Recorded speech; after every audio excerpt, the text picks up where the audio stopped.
अस्सलामुअलैकुम पाकिस्तान। और अगर कोई पाकिस्तान से बाहर से भी मुझे देख रहे हैं उन सबको भी अस्सलामुअलैकुम। कैसे हैं आप? उम्मीद करती हूँ आप सब बिल्कुल ठीक ठाक होंगे। आज का व्लॉग स्टार्ट करते हैं। अच्छा, व्लॉग स्टार्ट करने से पहले आपको बता दूँ, एक व्लॉग में मैंने आपको बताया था मैंने एक और बातिक की ड्रेस ली है, तो वो मैं आपको किसी वीडियो में दिखाऊंगी। फिर मुझे याद आ गया कि क्योंकि मैंने आप लोगों से प्रॉमिस किया हुआ था। तो ये देखिए मेरी बहुत हसीन ड्रेस है, ये पहन के कोई इतनी कमाल लगती है। बातिक के तो ड्रेसेस ना, मतलब मैंने बहुत बनाए इस बार ना, तो उनका मुझे बहुत बहुत अच्छे लगे इनके ड्रेसेस। इसका दुपट्टा इतना प्यारा है, इसका जो शरारा है मतलब कमाल, दुपट्टा तो बेहद हसीन है ना। तो ये साथ साथ आप व्लॉग में ड्रेस भी देखें, पूरा व्लॉग भी देखें, और साथ में हम आते हैं अपने आज के टॉपिक की तरफ। क्या आपकी ज़िंदगी में कोई ऐसा शख्स है जिससे बात करने से पहले आप 10 बार सोचते हैं? कभी वो बहुत प्यार से बात करता है और कभी बगैर किसी वजह के ऐसा गुस्सा करता है कि पूरे घर का माहौल ख़राब हो जाता है। कभी वो हर बात पर शक करता है, कभी हर गलती का इल्ज़ाम दूसरों पर डाल देता है, और कभी आपको ऐसा महसूस कराता है जैसे हर मसले के ज़िम्मेदार आप ही हैं। आज की वीडियो में मैं आपको ऐसी 7 अहम नफ्सियाती निशानियां बताऊंगी जो इस बात की तरफ इशारा कर सकती हैं कि कोई शख्स जज्बाती तौर पर शदीद मुश्किलात का सामना कर रहा है। साथ ही आखिर में ये भी जानेंगे कि ऐसे लोगों से कैसे बात करनी चाहिए ताकि ना आपका सुकून ख़राब हो और ना ही रिश्ता। एक बात शुरू में मैं वाज़िया कर दूं कि सिर्फ़ इन अलामात की बुनियाद पर किसी को हम ज़हनी मरीज़ नहीं कह सकते। असल तशख़ीस सिर्फ माहिर नफ्सियात या डॉक्टर ही कर सकता है। तो आइए शुरू करते हैं। पॉइंट नंबर 1, छोटी बात पर बड़ा गुस्सा। हर इंसान को गुस्सा आता है, लेकिन फ़र्क ये है कि कुछ लोग गुस्सा कंट्रोल कर लेते हैं जबकि कुछ लोग मामूली बात पर भी अपना आप खो बैठते हैं। मसलन देखें, फ़र्ज़ करें आपने सिर्फ इतना कहा, चाय में शायद चीनी थोड़ी ज़्यादा हो गई है। आम इंसान शायद मुस्कुरा कर कहे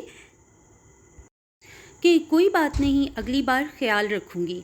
लेकिन जज्बाती तौर पर गैर मुतवाज़न शख्स कह सकता है, तुम्हें हर चीज़ में मेरी गलती ही नज़र आती है, तुम कभी मेरी तारीफ़ नहीं करते। देखें, बात चाय की थी मगर मामला इज्जत और अना तक पहुंच गया।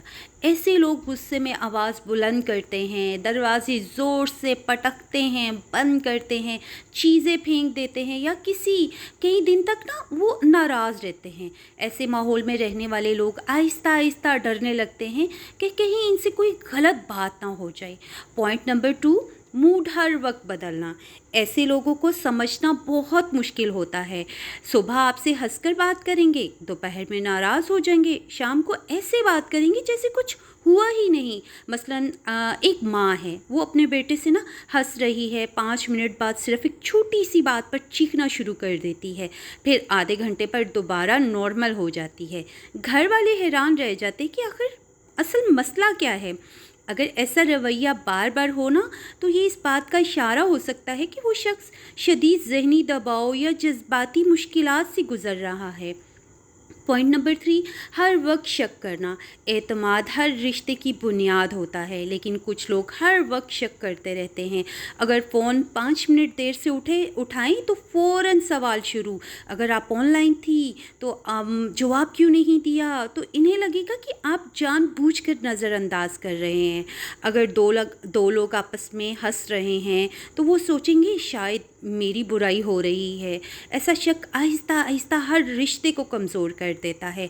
पॉइंट नंबर 4, कभी अपनी गलती कबूल ना करना। ये लोग हमेशा दूसरों को कसूरवार ठहराते हैं। अगर कारोबार ख़राब हो गया, साथी की गलती। अगर बच्चे नाराज़ हैं, बच्चों की गलती। अगर बीवी नाराज़ है, बीवी की गलती। अगर दोस्त छोड़ गए, दोस्त बुरे थे। उनके नज़दीक वो हमेशा सही होते हैं। ऐसे लोग अपनी गलतियों से सीख नहीं पाते क्योंकि वो मानते ही नहीं कि इनसे गलती हुई है। पॉइंट नंबर 5, जज्बाती ब्लैकमेलिंग।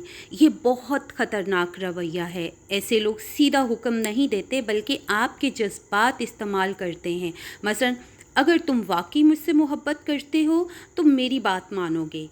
मैं मर जाऊंगा फिर तुम्हें एहसास होगा, तुम अच्छे बेटे होते तो ऐसा ना करते। ये अक्सर माएँ ऐसे जुमले बोलती हैं ना। देखने में ये जुमले आम लगते हैं लेकिन ये इंसान के दिल में ना जुर्म का एहसास पैदा कर देते हैं और फिर वो मजबूर होकर वो काम भी कर देता है जो वो नहीं करना चाहता। इसलिए बच्चों को ना ये ब्लैक मेलिंग वाली जो है ना इस तरह की बातें मत किया करें। तो पॉइंट नंबर 6, हर रिश्ते में मसला। अगर किसी का हर दोस्त बुरा है, हर रिश्तेदार बुरा है, हर पड़ोसी बुरा है, हर बॉस बुरा है, तो एक लम्हे के लिए रुक कर सोचना चाहिए कि शायद मसला सिर्फ दूसरों में नहीं, बाज़ औक़ात इंसान को अपने रवैये पर भी नज़र डालनी चाहिए। पॉइंट नंबर 7, दूसरों के जज्बात की कोई अहमियत ना देना। ऐसे लोगों के सामने अगर आप अपनी परेशानी बताएं ना तो वो फ़ौरन अपनी कहानी शुरू कर देंगे। अगर आप बीमार हैं तो वो कहेंगे मेरे साथ तो इससे भी बुरा हुआ, मैं तो इससे भी ज़्यादा बीमार हूँ। अगर आप रो रहे हैं तो शायद वो कहें तुम बहुत ड्रामे करती हो। ऐसे लोग अक्सर दूसरों के एहसासात को कम अहम समझते हैं। आप सबसे अहम सवाल, ऐसे लोगों से हम डील कैसे करें? पहली बात, उनके गुस्से में ना खुद गुस्सा ना करें। मतलब वो अगर गुस्सा कर रहे हैं ना तो आप आगे से गुस्से में जवाब मत दें।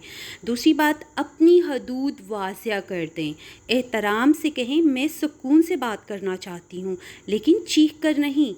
तीसरी बात, हर इल्ज़ाम अपने दिल पर ना लें। हर बार आपकी गलती नहीं होती।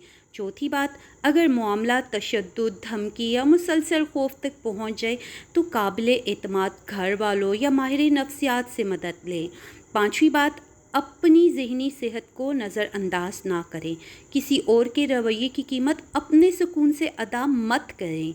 और आखिर में ये कहूँगी, याद रखें, हर गुस्सा करने वाला या हर उदास रहने वाला या हर मुश्किल इंसान ज़हनी बीमारी का शिकार नहीं होता और ना ही हमें किसी को सिर्फ रवैये की बुनियाद पर पागल या ज़हनी मरीज़ कहना चाहिए। लेकिन अगर ऐसे रवैये बार बार नज़र आएँ और उनकी वजह से घर, रिश्ते या रोज़मर्रा ज़िंदगी मुतासिर होने लगे तो इस मसले को संजीदगी से लेना चाहिए। अगर आपको ये वीडियो मालूमाती लगती है या आपको इससे कुछ भी सीखने को मिलता है तो प्लीज़ इसे लाइक ज़रूर कीजिएगा और अपने दोस्तों रिश्तेदारों के साथ शेयर भी ज़रूर कीजिएगा। और ऐसे ही दिलचस्प और मुफीद मौज़ूआत के लिए ना मेरे चैनल को सब्सक्राइब ज़रूर कीजिएगा। तो जी, ये था मेरा आज का व्लॉग। तो उसमें आपने देखा था, आपने मेरी ड्रेस देखी, फिर आपने वो बर्थडे का सारा देखा। मेरी बेटी का बर्थडे था, वो हमने सेलिब्रेट किया। तो बस इसी तरह फिर हमारे घर में जी एयर फ्रायर आया था। तो जी, ये था मेरा आज का व्लॉग। उम्मीद करती हूँ आपको पसंद आया होगा। फिर मिलते हैं किसी अगले व्लॉग में, तब तक के लिए अल्लाह हाफ़िज़।